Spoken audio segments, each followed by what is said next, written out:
Nitric अम्ल का निर्माण बहुत ही इंपॉर्टेंट है और इससे रिलेटेड जो है आपको क्वेश्चन बोर्ड में और फिर जो है कंपटीशन में अक्सर मिलते हैं।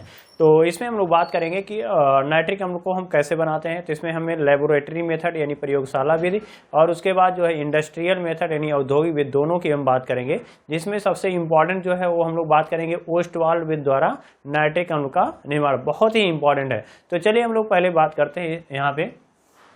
तो नाइट्रिक अम्ल को जो है एक ग्लाइवर नामक साइंटिस्ट ने क्या किया था 1658 में इसकी डिस्कवरी की थी। कौन? ग्लावर। तो ग्लावर नामक वैज्ञानिक ने क्या किया था सन 1658 में क्या किया था, इसकी खोज की थी। इसको कैसे बनाया था? तो पोटेशियम नाइट्रेट, किसके साथ? पोटेशियम नाइट्रेट को सांद्र सल्फ्यूरिक अम्ल के साथ जब क्रिया कराया था तो क्या बना था? आपका नाइट्रिक अम्ल बना था। ठीक है, तो इसलिए इसको बोलते हैं क्या? पोटेशियम नाइट्रेट को हम सोरा भी बोलते हैं। क्या बोलते हैं? सोरा। क्या बोलता है? सोरा। इसलिए हम कह सकते हैं इसे सोरे का अम्ल। क्या बोलते हैं? नाइट्रिक अम्ल को क्या बोलते हैं हम? सोरे का अम्ल भी बोलते हैं। क्वेश्चन बार बार आता है कंपटीशन में, जैसे एसएससी का छोटे लेवल का, तो उसमें जो आता है सोरे का अम्ल किससे कहा जाता है, तो हम कहेंगे नाइट्रिक अम्ल को हम सोरे का अम्ल कहते हैं। ठीक है, तो चलिए हम लोग इसी के बारे में बात करेंगे। ठीक है, तो एक और ध्यान में रखेंगे कि इसको जो है एक्वा फोर्टिस भी कहते हैं। क्या कहते हैं इसको? Aqua Fortis. ये ध्यान में रखेंगे, इसका एक और नाम है एक्वा फोर्टिस, यानी प्राचीन काल में इसे हम एक्वा फोर्टिस के नाम से हम जानते थे। ठीक है, तो ये बात ध्यान में रखेंगे। चलिए हम लोग बात करते हैं यहाँ पर नाइट्रिक अम्ल बनाने की विधि। पहला हेडिंग डाल लेंगे प्रयोगशाला विधि। ठीक है, तो प्रयोगशाला में नाइट्रिक अम्ल बनाने की विधि में क्या लिखना है? पोटेशियम नाइट्रेट को हम बोलते हैं क्या? Indian saltpetre. और सोडियम नाइट्रेट को क्या बोलते हैं? Chile saltpetre. ठीक है, तो लिखेंगे क्या? पोटेशियम नाइट्रेट या सोडियम नाइट्रेट को सांद्र सल्फ्यूरिक अम्ल के साथ गर्म करने पर नाइट्रिक अम्ल प्राप्त होता है। यानी हमने क्या किया? सोडियम नाइट्रेट लिया या उसके जगह पर पोटेशियम नाइट्रेट अगर ले लेते हैं और सांद्र सल्फ्यूरिक अम्ल के साथ क्या करते हैं? उसे गर्म कर देते हैं तो हमें नाइट्रिक अम्ल मिलता है। ठीक है, तो कैसे मिलेगा? देखो KNO3 है और सांद्र H2SO4 है और क्या बनेगा? KHSO4 और यहाँ पर क्या बनेगा? HNO3। तो HNO3 को क्या बोलते हैं हम? नाइट्रिक अम्ल बोलते हैं। क्या बोलते हैं हम? नाइट्रिक अम्ल बोलते हैं। ठीक है, अब इसको हम समझते हैं कैसे। तो देखिए यहाँ पर नाइट्रिक अम्ल को अगर देखें तो क्या है? पोटेशियम नाइट्रेट है, तो पोटेशियम नाइट्रेट है यहाँ पर। और उसके बाद सल्फ्यूरिक अम्ल को क्या लिखते हैं हम? H2SO4 लिखते हैं। क्लियर? अब पोटेशियम नाइट्रेट को अगर तोड़ोगे तो क्या मिलेगा? K+ में, जानते हो पोटेशियम प्लस में, और NO3 जो होगा वो नाइट्रेट आयन जो होता है वो NO3 क्या है आपका? माइनस है। और जल है तो H+ में, सल्फ्यूरिक अम्ल है तो H+ में, और HSO4 क्या होता है? माइनस में। क्लियर? अब ये जानते हो कि आपका देखिए यहाँ पर नाइट्रेट आयन है NO3 पर माइनस। अब ये इसका माइनस इसके प्लस के साथ क्या करेगा? रिएक्शन कर लेगा, तो हम कहेंगे HNO3 का फॉर्मेशन होगा। HNO3 का क्या होगा? निर्माण हो जाएगा। और ये जो K+ है वो कहाँ चला जाएगा? HSO4 के साथ, तो हो जाएगा आपका KHSO4 का निर्माण हो जाएगा। तो ये कह रहा है नाइट्रिक अम्ल बनेगा और क्या बनेगा? पोटेशियम बाई सल्फेट या पोटेशियम हाइड्रोजन सल्फेट का क्या होगा? फॉर्मेशन होगा। ठीक है, अगर मान लीजिए आपने क्या किया, यहाँ पर पोटेशियम ना लेकर के यानी सोडियम नाइट्रेट ले लिया, जिसको हम चिली साल्टपीटर कहते हैं, और इसको हम क्या करते हैं? सल्फ्यूरिक अम्ल के साथ क्रिया कराते हैं या गर्म करते हैं, तो क्या बनेगा? तो देखिए Na जो होता है जानते हो प्लस में, और NO3 क्या हो जाएगा? माइनस में। और H2SO4 को अगर तोड़ोगे तो क्या बनेगा? तो कहेंगे H+ पहले टूटेगा और फिर क्या होगा? HSO4 यानी बाई सल्फेट आयन होगा। अब इसका जो माइनस होगा इसके प्लस के साथ चला गया। ठीक है, तो क्या बन जाएगा आपका? HNO3 बन जाएगा। और Na क्या होगा? माइनस, इसका प्लस इसके माइनस के साथ रिएक्शन कर लेगा तो NaHSO4 हो जाएगा। NaHSO4 यानी सोडियम बाई सल्फेट का निर्माण हो जाएगा। क्लियर हुआ? तो देखिए यहाँ पर NaHSO4 और क्या बन जाएगा आपका? नाइट्रिक अम्ल। ठीक, तो ये हो गया आपका प्रयोगशाला विधि। अब प्रयोगशाला विधि के बाद अगर हम बात करें तो हम बात करेंगे यहाँ पर नाइट्रिक अम्ल का निर्माण किसके द्वारा? औद्योगिक विधि। तो औद्योगिक विधि में हमें जो बात करना है वो है आपका ओस्टवाल्ड विधि द्वारा। क्या है? ओस्टवाल्ड विधि द्वारा, जो कि बहुत ही इंपॉर्टेंट है। ओस्टवाल्ड विधि द्वारा हम कैसे नाइट्रिक अम्ल बनाएंगे, तो यहाँ पर आप क्या करेंगे? पहले हेडिंग डाल देंगे ओस्टवाल्ड विधि द्वारा नाइट्रिक अम्ल का निर्माण। तो यहाँ नाइट्रिक अम्ल जो है कैसे बनाया जाता है उसके बारे में हम बात करते हैं। ठीक है, और एक ही जो है बहुत ही इंपॉर्टेंट है, सचित्र वर्णन क्वेश्चन आता है यहाँ से नाइट्रिक अम्ल का औद्योगिक निर्माण में आता है। ओस्टवाल्ड विधि द्वारा नाइट्रिक अम्ल का औद्योगिक निर्माण कैसे किया जाता है, ठीक है, उसके बारे में हम लोग बात करते हैं। तो यहाँ पर आप लिख लेंगे पोस्ट वाल्व विधि द्वारा नाइट्रिक अम्ल का निर्माण, उसमें लिखेंगे हेडिंग सिद्धांत। सिद्धांत में क्या लिखना है, अमोनिया तथा वायु, अमोनिया तथा वायु के मिश्रण, वायु मतलब ऑक्सीजन से तात्पर्य है, यानी अमोनिया तथा वायु के मिश्रण को प्लेटिनम उत्प्रेरक की उपस्थिति में 800 डिग्री सेल्सियस ताप पर गर्म करने पर पहले नाइट्रिक ऑक्साइड प्राप्त होता है। क्या प्राप्त होता है, नाइट्रिक ऑक्साइड यानी NO प्राप्त होता है, जो ऑक्सीजन से पुनः क्रिया करके नाइट्रोजन डाइऑक्साइड में क्या हो जाता है, ऑक्सीकृत हो जाता है। जो ऑक्सीजन से क्रिया करके नाइट्रोजन डाइऑक्साइड में क्या हो जाता है, ऑक्सीकृत हो जाता है। यह इस नाइट्रोजन डाइऑक्साइड को जल के साथ क्रिया कराने पर नाइट्रिक अम्ल प्राप्त होता है। क्लियर हो गई बात। पहले क्या लिखना है, अमोनिया तथा वायु के मिश्रण को, ठीक है, अमोनिया तथा वायु मतलब ऑक्सीजन, ऑक्सीजन के मिश्रण को, ठीक है, प्लेटिनम उत्प्रेरक की उपस्थिति में 800 डिग्री सेल्सियस ताप पर गर्म करने पर नाइट्रिक ऑक्साइड प्राप्त होता है, जो पुनः ऑक्सीजन से क्रिया करके नाइट्रोजन डाइऑक्साइड बनाता है। इस नाइट्रोजन डाइऑक्साइड को जल के साथ क्रिया करा देते हैं तो नाइट्रिक अम्ल का निर्माण होता है। क्लियर हुआ।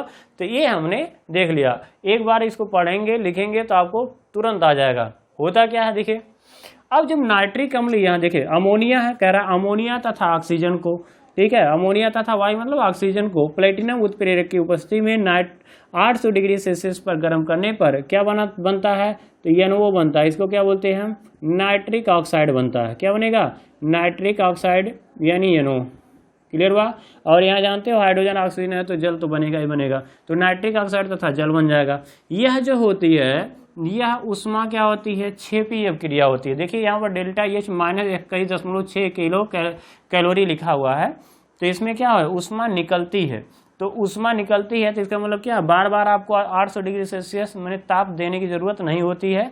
जैसे ही अब क्रिया प्रारंभ हो जाती है उष्मा निकलती जाती है, जिससे उसका टेम्परेचर 800 डिग्री सेल्सियस बना रहता है। ठीक है, उसके बाद यह जो नाइट्रिक ऑक्साइड है ये क्या करेगा, ऑक्सीजन से संयोग करेगा, क्रिया करेगा और क्या बनेगा, नाइट्रोजन डाइऑक्साइड बनेगा।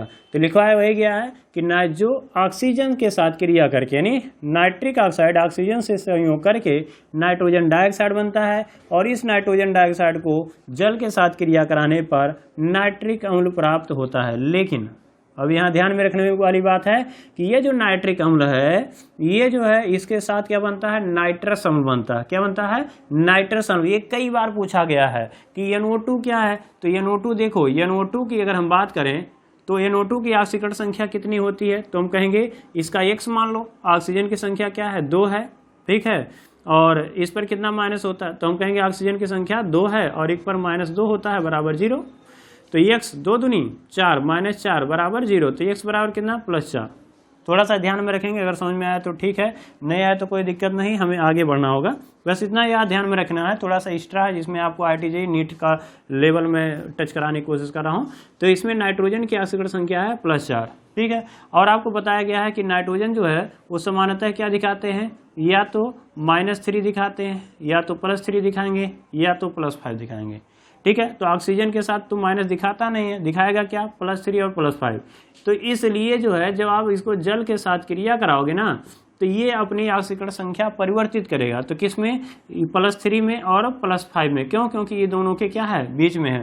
तो एक अणु जो होगा वो +5 में चला जाएगा और एक अणु जो होगा वो +3 में चला जाएगा। कैसे, अब देखो यहाँ पर अगर देखें तो नाइट्रोजन की ऑक्सीकरण संख्या क्या है, X है, मान लिया जाए।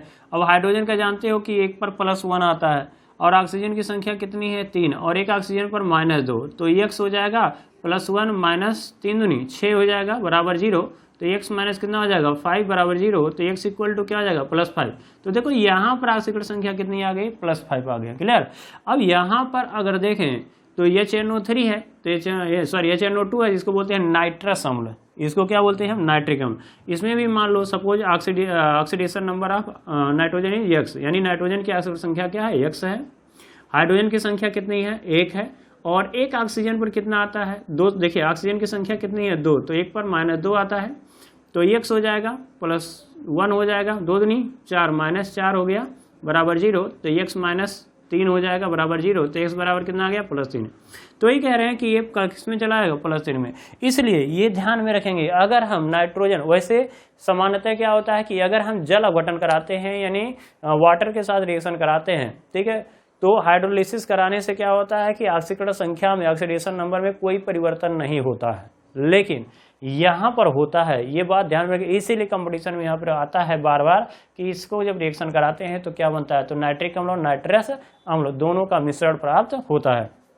अब होता क्या है कि नाइट्रस अम्ल जो है वो क्या होगा, वे पुनः क्या होता है आपस में ही क्रिया करके ये नाइट्रिक अम्ल, किसमें, नाइट्रिक अम्ल नाइट्रिक ऑक्साइड तथा जल में क्या हो जाता है, परिवर्तित हो जाता है। तो यहाँ से क्या होता है, ये जो नाइट्रस अम्ल है, नाइट्रस एसिड है, ये पुनः क्या होता है, ये अब जो बचे हुए नाइट्रस अम्ल होंगे उससे क्रिया करेगा और ये नाइट्रिक अम्ल में परिवर्तित हो जाएगा और यहाँ पे नाइट्रिक ऑक्साइड भी मिलेगा।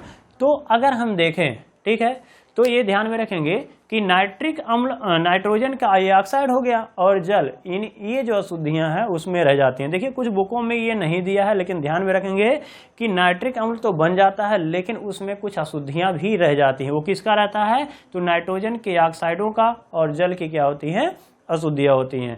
तो ये हो गया आपको आपका सिद्धांत, क्या हो गया आपका सिद्धांत हो गया। तो सिद्धांत में क्या लिखना होता है, तो जो मैंने यहाँ बताया कि अमोनिया तथा वायु के मिश्रण को, ठीक है, प्लेटिनम उत्प्रेरक की उपस्थिति में 800 डिग्री सेल्सियस पर गर्म करने पर नाइट्रिक ऑक्साइड प्राप्त होता है। इस नाइट्रिक ऑक्साइड को ऑक्सीजन के साथ क्रिया कराने पर नाइट्रोजन डाइऑक्साइड में परिवर्तित हो जाता है, ऑक्सीकृत हो जाता है। इस नाइट्रोजन डाइऑक्साइड को जब हम जल के साथ क्रिया कराते हैं तो नाइट्रिक अम्ल बनता है और उसके बाद ये रिएक्शन आप लिख लेंगे।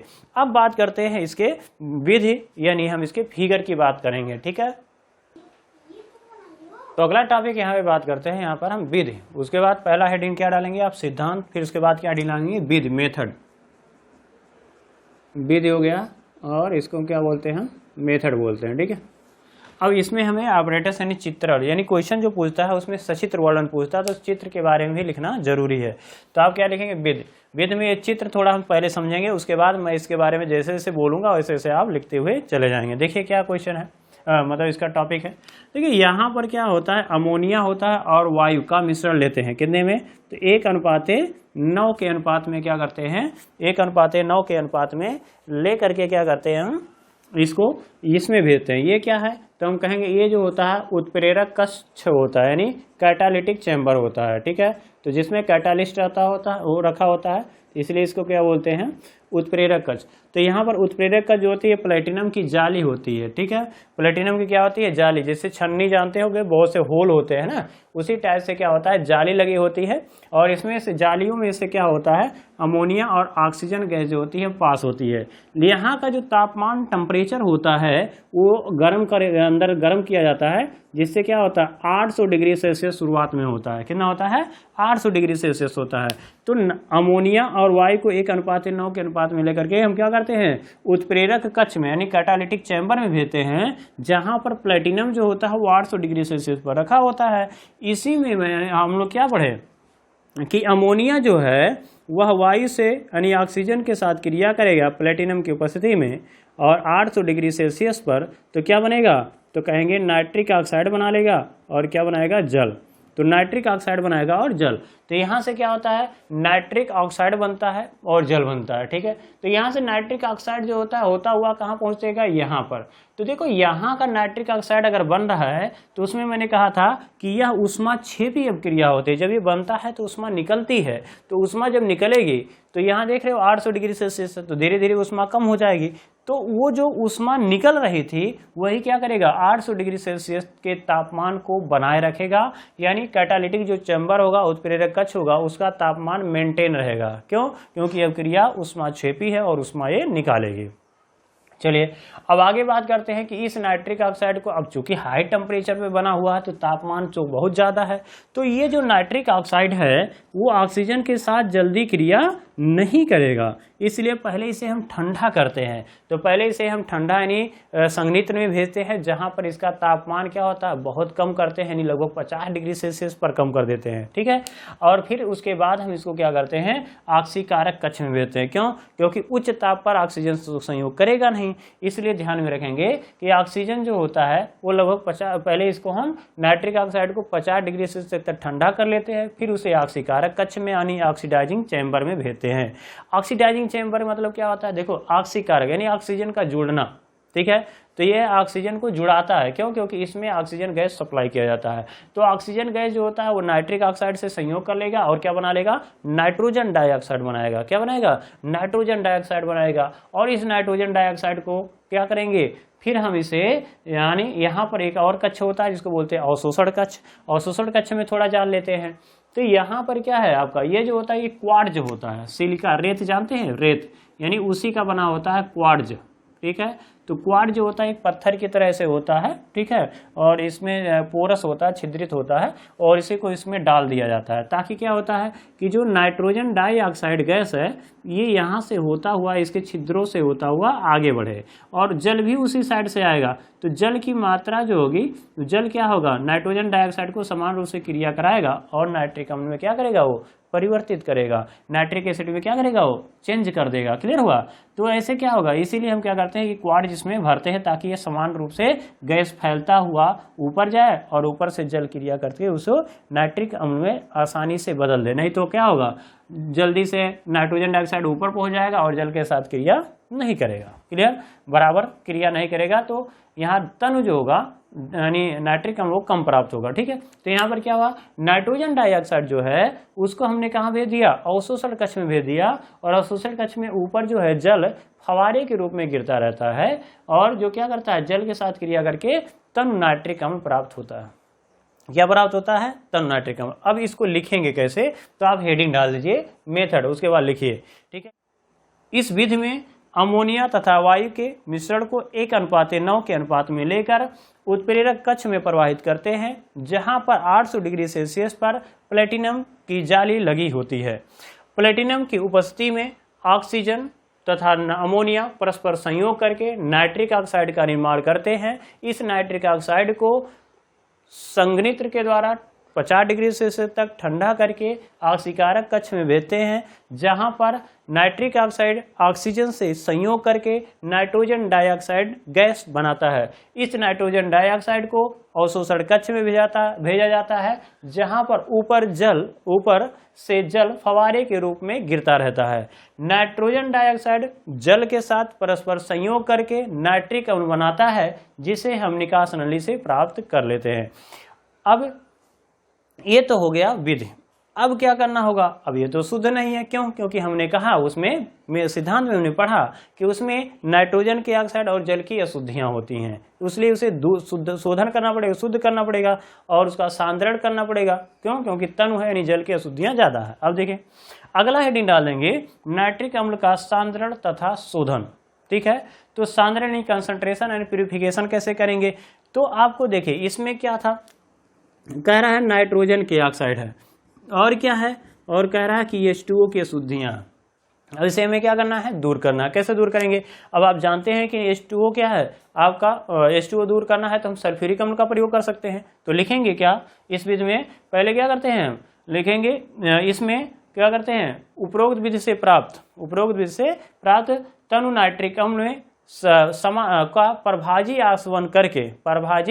आसवन करके उसमें हम समान मात्रा में सल्फ्यूरिक अम्ल यानी शांत सल्फ्यूरिक अम्ल मिलाते हैं, जिससे जल की अशुद्धियां दूर हो जाती हैं। तो शांत सल्फ्यूरिक अम्ल में क्या होता है, जल को अवशोषित करने का गुण होता है, इसलिए क्या होगा, वो जल की अशुद्धियों को दूर कर लेता है यानी अवशोषित कर लेता है। तत्पश्चात उसे आश्रित करके यानी कह सकते हैं प्रभाजी आसवन करके, ठीक है, उसमें हम कार्बन डाइऑक्साइड गैस प्रवाहित करते हैं, जिससे नाइट्रोजन के ऑक्साइड की अशुद्धियां जो होती हैं वो दूर हो जाती हैं। फिर से लिखेंगे, क्या समझेंगे कि इस विधि में हम क्या करते हैं, प्रभाजी आसवन से प्राप्त तनु नाइट्रिक अम्ल में पहले शांत सल्फ्यूरिक अम्ल प्रवाहित करते हैं, जिससे जल की अशुद्धियां उसमें से दूर हो जाती हैं। तत्पश्चात उसे हम उसमें कार्बन डाइऑक्साइड गैस प्रवाहित करते हैं, जिससे नाइट्रोजन के ऑक्साइड की अशुद्धियां दूर हो जाती हैं। ठीक है, अब ये तो अशुद्धियां दूर हो गई, लेकिन रहा विलयन के साथ तनु। ठीक है, तो उसे शांत बनाने के लिए क्या करते हैं, तत्पश्चात उसका हम क्या करते हैं, परभाजी आसवन करते हैं। और परभाजी आसवन करने पर क्या होता है, आप उसे ऑक्सीजन ओजोन गैस में प्रवाहित करते हैं। तत्पश्चात क्या होता है, हमें 98% शांत नाइट्रिक अम्ल प्राप्त हो जाता है। क्लियर हुआ? फिर से सुन लेंगे एक बार, हम फिर से इसको लिखेंगे। क्या लिखेंगे कि शोधन में लिखेंगे कि नाइट्रिक अम्ल, ठीक है, यानी उपरोक्त विधि से प्राप्त तनु नाइट्रिक अम्ल में जल तथा नाइट्रोजन के ऑक्साइडों की अशुद्धियां होती हैं, जिसे दूर करने के लिए पहले इसे हम आश्रित करके यानी प्रभाजी आसवन करके इसमें हम समान मात्रा में या बराबर मात्रा में शांत सल्फ्यूरिक अम्ल मिलाते हैं, जिससे जल की अशुद्धियां दूर हो जाती हैं। तत्पश्चात इसका पुनः प्रभाजी आसवन करके इसमें कार्बन डाइऑक्साइड गैस प्रवाहित करते हैं, जिससे नाइट्रोजन की अशुद्धियां क्या होती हैं, नाइट्रोजन की ऑक्साइड की अशुद्धियां दूर हो जाती हैं। ठीक है, सांद्र नाइट्रिक अम्ल प्राप्त करने के लिए इसका हम पुनः प्रभाजी आसवन करके हम ओजोन गैस में प्रवाहित करते हैं। तत्पश्चात हमें 98% सांद्र नाइट्रिक अम्ल प्राप्त होता है। तो ये था आपका कंप्लीट कंसेप्ट था जो हमने नाइट्रिक अम्ल के बारे में पढ़ा, नाइट्रिक अम्ल बनाने की विधियों के बारे में पढ़ा।